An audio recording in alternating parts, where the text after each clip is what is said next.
It started with a message, a simple notification on my partner's phone, left face up on the coffee table. Normally, I wouldn't have even glanced. Trust was the foundation of our 5-year relationship, or so I thought. But the sender's name, accompanied by a string of heart emojis, was a name I knew. It was my closest friend. My hand trembled as I picked up the phone.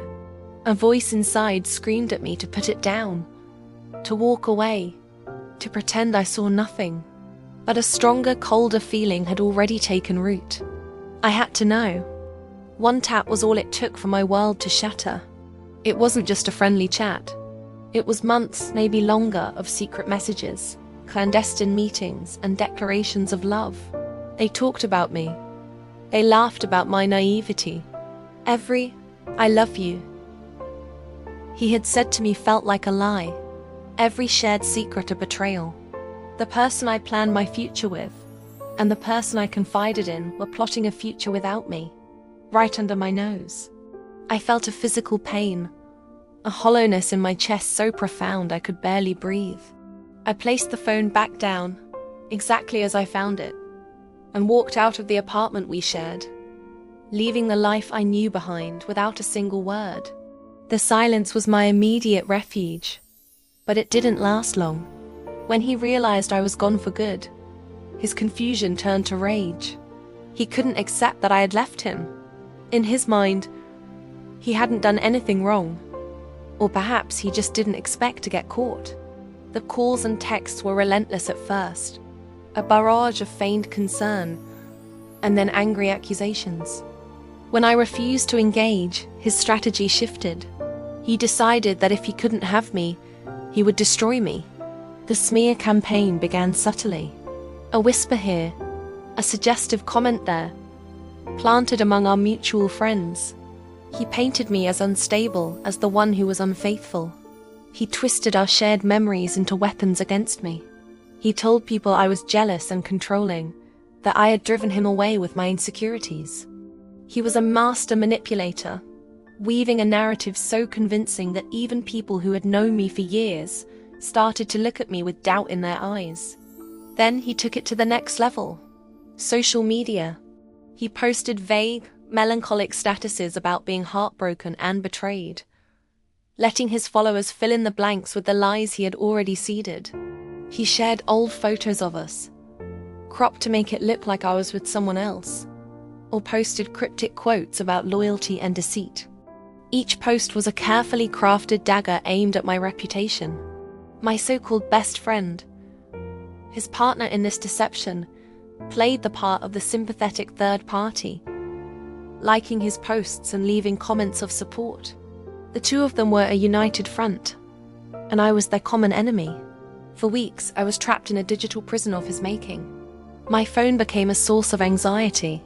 Every notification could be another friend forwarding me a screenshot, another person asking if the rumors were true. I felt isolated and powerless. I wanted to scream the truth from the rooftops, but I was paralyzed by the sheer audacity of their lies. How could I fight a phantom? How could I disprove a narrative built on emotion and insinuation? I deactivated my accounts, hoping to escape the noise, but the silence was just as deafening. It felt like I was letting him win. During this time, I spiraled. I questioned my own judgment. Had I been a bad partner? Did I miss the signs? His gaslighting was so effective that it began to seep into my own thoughts.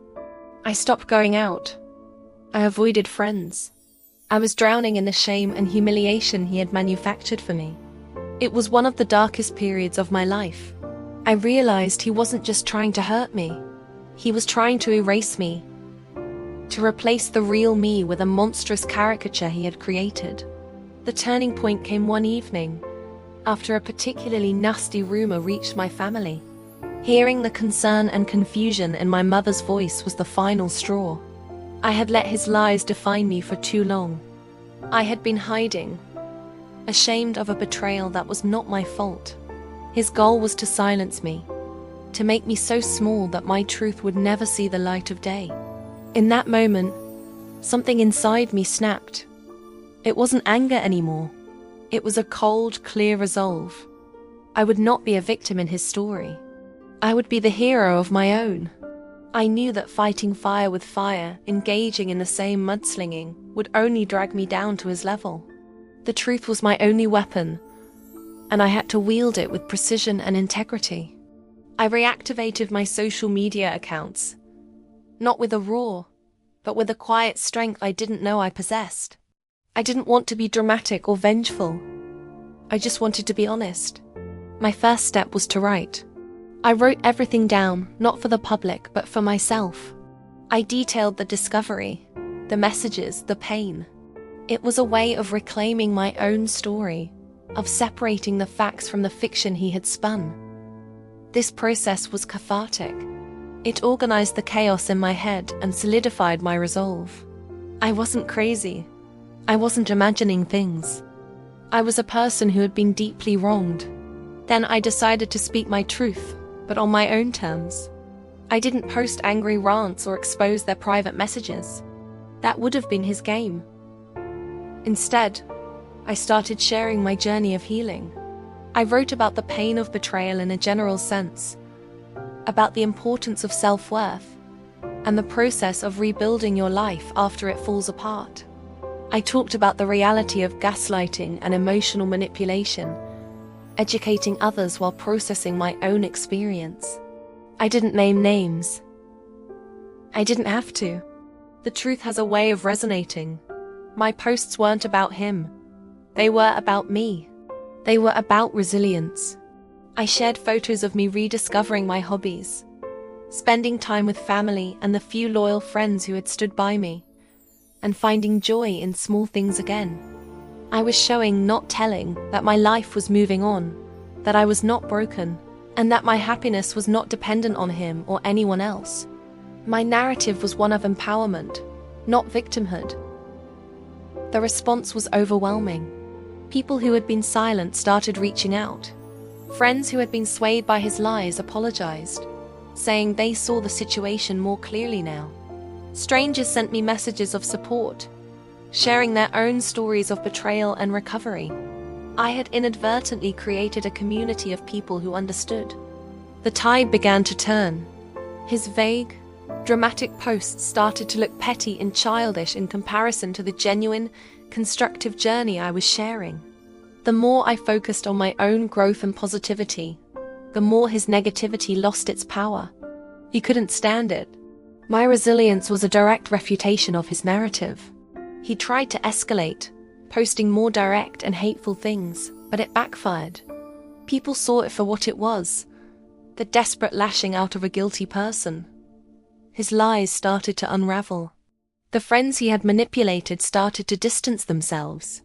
His social circle shrank, while mine, built on a foundation of authenticity and mutual support, grew stronger. The ultimate vindication didn't come from a dramatic confrontation. It came from me living my life, fully and authentically. It came from me finding my voice and using it not for revenge, but for healing and connection. I learned that the best way to fight back against someone trying to ruin your reputation is not to engage in their battle, but to build a fortress of truth and self-worth so strong that their arrows can't penetrate it. Today, my life is more vibrant and fulfilling than it ever was with him. I've learned the invaluable lesson that my worth is not determined by someone else's opinion or their loyalty. It comes from within. The scars of that betrayal are still there, but they are reminders of my strength, not my weakness. I chose not to be silenced. I chose to tell my own story.